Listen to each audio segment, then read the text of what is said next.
Bienvenue sur le podcast des Montessori 7, Montessori à la maison. Je suis Anne-Laure Schneider, formatrice Montessori et maman de 5 enfants instruits en famille. Ma mission, c'est d'aider les parents, les assistantes maternelles, bref, tous ceux que dans notre communauté nous appelons des souricettes, à mettre en pratique la philosophie Montessori chez eux, avec leurs enfants ou les enfants qu'ils gardent. Dans ce podcast, nous parlerons donc de pédagogie Montessori, mais aussi de discipline positive, d'instruction en famille, ce que l'on appelle aussi l'école à la maison, de co-schooling et de bien d'autres choses encore. Allez, soyez francs. On s'imagine parfois que lorsque les enfants sont instruits en famille, tout le monde reste enfermé. On imagine même une pièce sombre, sans fenêtre, et ce tout au long de l'année. On imagine des enfants qui risquent d'être radicalisés, voire de la maltraitance cachée, ou je ne sais quoi encore. C'est d'ailleurs l'image que pendant des mois, les parlementaires ont essayé de faire passer lorsqu'ils ont mis en œuvre leur loi au départ contre les risques de séparatisme, et qui a abouti entre autres sur cette fameuse loi qui a remis en cause l'instruction en famille et en a fait un processus soumis à autorisation préalable et non plus à simple déclaration. Mais la réalité est on ne peut plus différente. Je vais être franche, je n'ai jamais rencontré de gens aussi ouverts que dans le monde de l'instruction en famille. Même des gens qui peuvent être croyants, qui peuvent avoir des idées parfois radicales concernant des vaccins ou autres, mais qui restent ouverts sur les autres. Peut-être tout simplement parce que dans l'instruction en famille, nous sommes une minorité.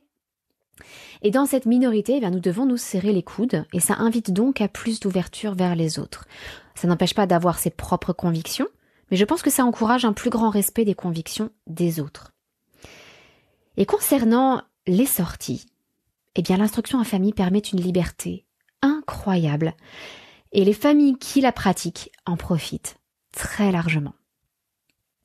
Au cours de nos 9 années maintenant d'école à la maison, nous avons fait de très très nombreuses sorties, parfois des sorties pédagogiques, parfois des sorties ludiques, des sorties simplement en famille ou des sorties en groupe, des sorties avec des amis ou des sorties avec des inconnus.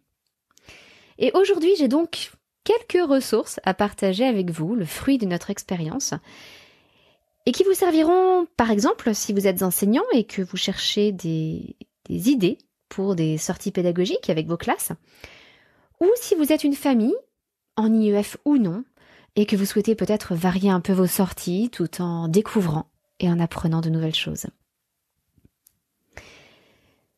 L'instruction en famille, c'est donc avant tout la liberté d'apprendre où on veut, comme on le veut. Pourquoi, à ce moment-là, rester enfermé et assis derrière un bureau ? Évidemment qu'il y a des choses que l'on va apprendre de façon formelle, avec un stylo, un cahier, etc. Mais au fond, rien de mieux que d'apprendre de façon active, d'être acteur de ces apprentissages. Et on peut le faire, par exemple, dans un musée, dans la nature, dans un lieu historique ou même un parc d'attractions. Alors je vais vous parler aujourd'hui davantage de notre expérience en région parisienne, puisque sur nos 9 années d'instruction en famille, 6 d'entre elles se sont déroulées en région parisienne. Et parce que je me dis que cette expérience est peut-être celle qui sera le plus facilement partageable par tous. Parce que, ou bien vous habitez vous-même en région parisienne, c'est quand même une région qui recouvre une population assez importante, ou bien il vous arrivera sans doute de passer un week-end, une journée ou des vacances à Paris. Et à ce moment-là, tous les exemples que je vais vous donner vont vous servir aussi. Et puis les lieux dont je vais vous parler, comme le Louvre, sont souvent emblématiques, donc vous verrez facilement de quoi je parle et vous pourrez le transposer au lieu de sortie possible qui se trouve près de chez vous. Mais je pense que nous avons tous un imaginaire commun autour des grands lieux touristiques de la capitale et de la région parisienne, donc ça m'aidera à vous expliquer ce que j'ai en tête. Et surtout, restez bien jusqu'au bout parce que j'ai une ressource à partager avec vous qui pourra vous aider à répertorier vos meilleures idées de sortie et à ne jamais rester coincé sans savoir où aller avec vos enfants. Il s'agit d'une ressource gratuite que je vous partage et dont vous trouverez le lien dans les notes de cet épisode. Avec toutes ces années d'instruction en famille, comment faisons-nous pour trouver des idées de sortie ? Et c'est quelque chose que nous avons dû réactiver récemment puisque nous avons déménagé en septembre et donc tous les lieux de sortie dont nous avions l'habitude sont maintenant un peu caducs puisqu'ils se retrouvent à des centaines de kilomètres de chez nous, donc nous avons dû reconstituer notre répertoire de lieux de sortie. Le premier endroit que je vous recommande pour trouver des idées, ce sont tout simplement les offices de tourisme. Souvent, les offices de tourisme sont absolument ravis de vous aider, de vous transmettre des idées. C'est leur métier. C'est leur métier et comme les bibliothécaires, souvent, eh bien, ils sont ravis de pouvoir l'exercer, de pouvoir exercer la partie la plus satisfaisante, sans doute, de leur métier, à savoir le conseil. Vous avez aussi certains sites, comme Sortir à Paris, pour la région parisienne, ou TripAdvisor. Et puis, bien sûr, les sites des offices de tourisme aussi, vous n'êtes pas obligé de vous déplacer. N'oubliez pas non plus de demander l'avis des personnes que vous connaissez. Le bouche à oreille est extrêmement efficace. Et si vous pratiquez l'instruction en famille, il y a souvent, pour les groupes et les associations de familles qui font l'école à la maison, des groupes Facebook ou des forums spécifiques avec des sorties collectives qui sont proposées. Il y a un double avantage, c'est que ces sorties collectives peuvent être l'occasion de rencontrer du monde, tout simplement. Alors, chez nous avions l'habitude de nous réunir régulièrement au Playmobil Fun Park, qui était un endroit assez merveilleux pour les familles en IEF, mais qui a malheureusement fermé. C'était un endroit où vous trouviez toutes les collections Playmobil, donc aussi bien les châteaux forts que le zoo, que la ville ou les princesses. Et donc les enfants pouvaient jouer librement à tous ces univers Lego, rencontrer de nouveaux enfants, et les parents pouvaient discuter tranquillement sur des chaises à côté. L'endroit était fermé, donc les enfants ne sortaient pas tout seuls, et c'était une très belle occasion de pouvoir discuter et que les enfants fassent de belles rencontres en étant occupés. Malheureusement, cet endroit merveilleux a fini par fermer. Mais donc, comme je vous le disais, les sorties collectives dans les associations IEF permettent à la fois de rencontrer de nouvelles personnes, mais aussi de profiter peut-être de tarifs de groupe pour les sorties, voire même de visites guidées qui sont habituellement destinées aux classes. Parce que si vous appelez un musée en disant que vous êtes un groupe de tant de personnes avec tant d'élèves de tel niveau, eh bien ils peuvent vous proposer une visite guidée adaptée. Et donc les enfants bénéficient d'une ouverture pédagogique un petit peu plus grande que si vous visitiez simplement le musée. Donc vraiment, je vous recommande de vous rapprocher de vos groupes locaux. Vous avez des associations comme l'EDA, les enfants d'abord, l'AIA, vous avez Uni aussi qui regroupe plein d'associations. Vous avez Félicia, bref, toutes ces associations, fédérations, etc. peuvent vous permettre de rencontrer des groupes locaux, de rencontrer de nouvelles personnes, etc. Donc n'hésitez pas à aller sur leur site pour voir s'ils ont une antenne locale. Ça peut se décliner sous de nombreuses formes, mais c'est une ressource très importante, surtout si vous arrivez dans une région ou si vous démarrez l'instruction en famille dans une région. Mais tout ça, c'est bien beau. Les sorties pédagogiques, c'est formidable, mais ça peut coûter très cher. Donc une fois que vous avez trouvé tous les endroits magnifiques autour de chez vous que vous pourriez aller visiter avec des enfants, il va souvent falloir faire des choix parce qu'on ne peut pas tout se permettre. Mais j'ai quand même quelques astuces pour vous aider à limiter les coûts. La première, c'est de recourir à un abonnement à l'année. Souvent, la plupart des musées ou des grands lieux du patrimoine comme ça ont des systèmes d'abonnement. Nous l'avons fait en choisissant un endroit ou un abonnement spécifique, année après année, et en y allant très régulièrement dans l'année, au moins une fois par mois. Nous sommes allés ainsi au Louvre, par exemple. Le Louvre, lorsque nous y sommes allés, était gratuit pour les enfants. Et en ce qui me concernait, lorsque j'avais, je crois que c'était moins de 30 ans, ça ne me coûtait que, je crois que c'est 30 € à l'année, peut-être. Et c'est devenu monté à 60 € à l'année lorsque j'ai eu plus de 30 ans. Mais 60 € à l'année lorsque vous allez au Louvre tous les mois, c'est extrêmement rentable. Surtout pour toute la famille, c'est-à-dire avec nos 5 enfants. Donc nous avons pris un abonnement au Louvre 2 années de suite. Nous avons pris également une autre année un abonnement à la Cité des Sciences et de l'Industrie qui était couplé avec le Palais de la Découverte. Donc nous avons passé une année un peu plus consacrée aux sciences. Lorsque nous étions abonnés au Louvre, nous avons passé une année à explorer essentiellement les salles de l'Antiquité, les salles plus historiques, disons. Et puis une année à explorer davantage le côté artistique et peut-être le côté plus... la partie plus médiévale, et puis les grands chefs-d'œuvre du Louvre. Nous avons aussi pris un abonnement une année à France Miniature. Alors France Miniature qui est un parc d'attractions à la base, mais un parc d'attractions dans lequel vous voyagez à travers la France en miniature. Donc en fait, vous découvrez tout le patrimoine architectural et patrimonial français. C'est très bien fait. Par exemple, vous montez un petit talus qui représente les Pyrénées avant de...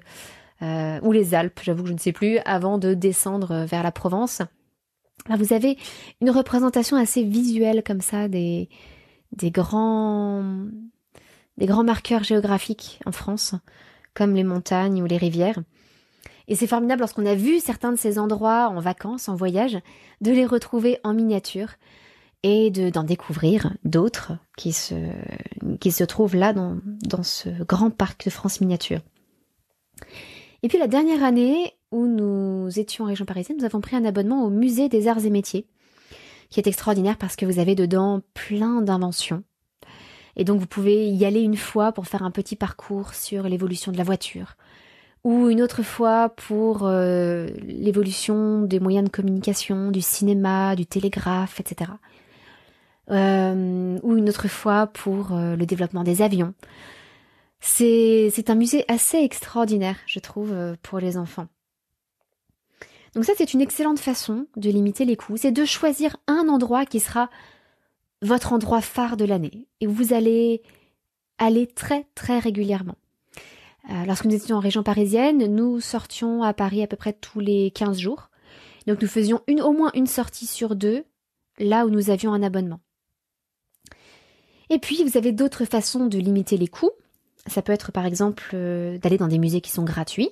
Par exemple, vous pouvez visiter gratuitement les collections permanentes du musée Carnavalet ou de celui de la vie romantique à Paris. Et puis d'autres musées sont gratuits le premier dimanche du mois. Renseignez-vous près de chez vous, il y a sûrement des musées qui ont ce système de gratuité le premier dimanche du mois. C'est quelque chose qui normalement est un petit peu harmonisé au niveau national.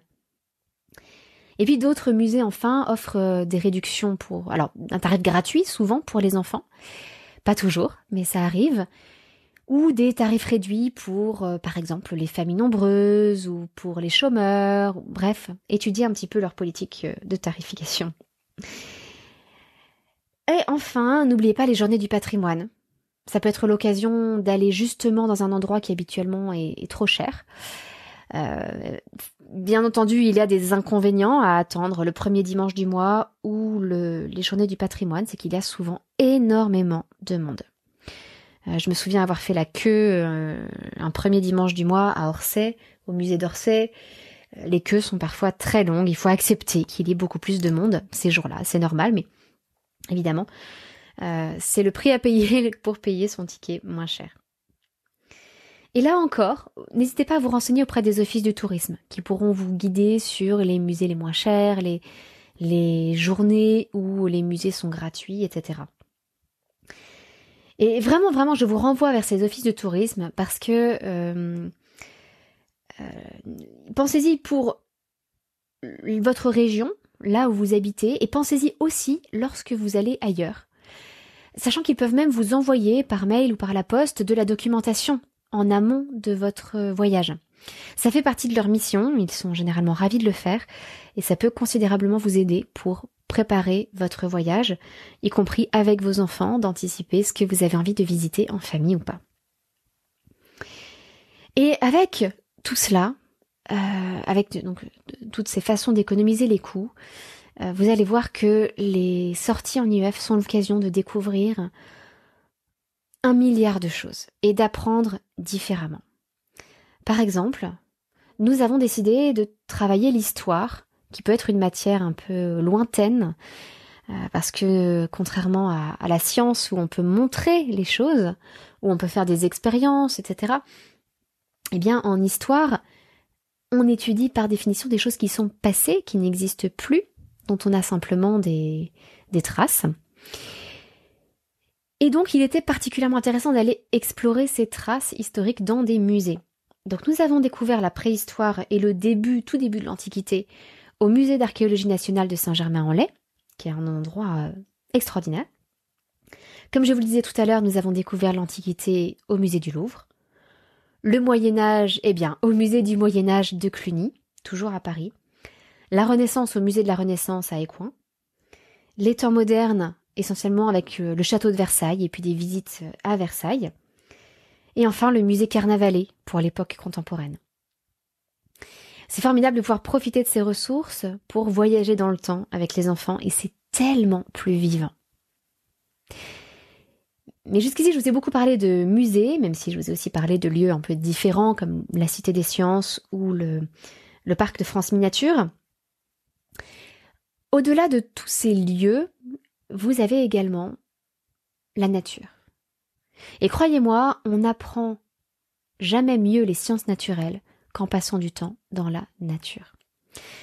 Et donc là aussi, il peut s'agir de sorties pédagogiques ou tout simplement de sorties ludiques aussi, parce que c'est important de passer du temps dehors, de se défouler, de faire du sport, d'aller courir, d'aller jouer avec d'autres enfants.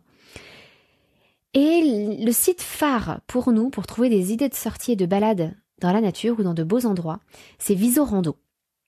Parce que sur Visorando, vous pouvez choisir un endroit, vous pouvez filtrer les idées de sortie par distance, par rapport à là où vous êtes, par distance à parcourir. Donc si vous savez que vos enfants ne peuvent marcher que 4 km ou 8 km ou 20 km, vous pouvez adapter la distance des randonnées, des balades que vous recherchez. Et vous pouvez aussi filtrer pour n'avoir que des balades qui forment des boucles, ce qui vous permet de revenir au point de départ et donc de reprendre ensuite la voiture, le vélo, etc. pour rentrer chez vous. Donc Visorando, c'est vraiment une source très précieuse pour nous. Chacun est libre de rajouter des balades à Visorando, donc vous pouvez rajouter les vôtres aussi. Et puis vous pouvez rajouter des commentaires sur les différentes balades proposées. Mais parfois, ça peut être difficile de garder une trace de tous ces endroits, y compris de toutes ces randonnées dans la nature. Et c'est là que j'ai une ressource à partager avec vous, qui m'a été très utile au fur et à mesure des années. C'est un tableau Trello. Trello, c'est un logiciel à la base de gestion de projet, mais qui est remarquable pour ce genre de choses, pour faire un répertoire. La façon dont j'utilise Trello, alors Trello est gratuit, sauf si on veut certaines fonctionnalités un peu premium, mais vous pourrez l'utiliser de façon gratuite. Et donc vous pourrez copier le tableau que je vous propose. Et sur ce tableau, vous retrouverez une petite vidéo qui vous explique son utilisation et comment vous pouvez aussi le copier et l'adapter à vos besoins. Et bien sur ce tableau, j'ai tout classé en différentes colonnes, avec par exemple une colonne nature, où vous retrouvez des liens vers des balades Visorando. Vous avez une colonne patrimoine et histoire, une colonne sur tout ce qui est plus scientifique, vous avez des sorties ludiques, et puis j'en ai sûrement encore oublié.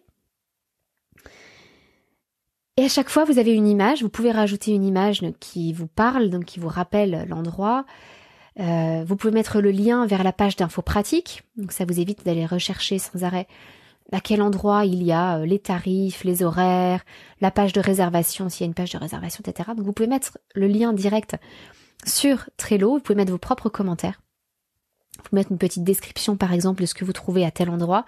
Et puis, si vous avez quelque chose à noter, par exemple, telle randonnée était super, mais attention en automne, quand il pleut, ça devient très boueux. Donc vous pouvez rajouter vos petits commentaires sortie après sortie. Je trouve que c'est extrêmement pratique. Et donc je partage avec vous notre tableau Trello avec toutes nos idées de sortie en région parisienne, parce que ça vous servira probablement un jour, si jamais vous y habitez ou si jamais vous allez vous-même y aller en vacances, passer un week-end, etc. Et puis bien entendu, vous pourrez du coup adapter ce modèle à vos propres besoins. Vous pourrez du coup découvrir comment ça fonctionne et créer votre propre répertoire d'idées de sortie et pourquoi pas le partager avec les autres familles IEF près de chez vous.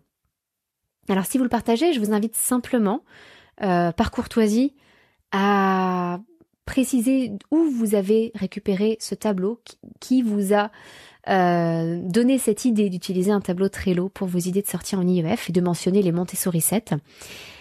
Toutes les ressources que je partage gratuitement comme cela Eh bien, je le fais avec 2 objectifs. Le premier, c'est de vous rendre service, c'est de partager des ressources pour faciliter la vie des familles.